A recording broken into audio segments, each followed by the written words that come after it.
कमलायतलोचन लोकपते विजयी भव वेङ्कटशैलपते स चतुर्मुख षण्मुख पञ्चमुख प्रमुखाखिल दैवतमौलिमने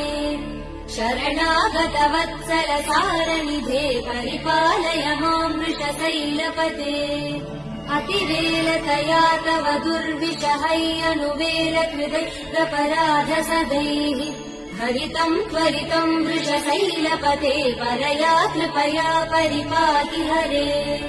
अधिवेङ्कटशैलमुदारमते जनताभिमतादिपदानरतात् परदेवदया गदितान् निगमै कमलादयितान् परं कलये कलवेणुरवावसगोपवधू शतकोटिवृतात् स्मरकोटिसमात् प्रतिवल्लविकाभिमदात् सुपदात् वसुदेव सुधान्न परं कलये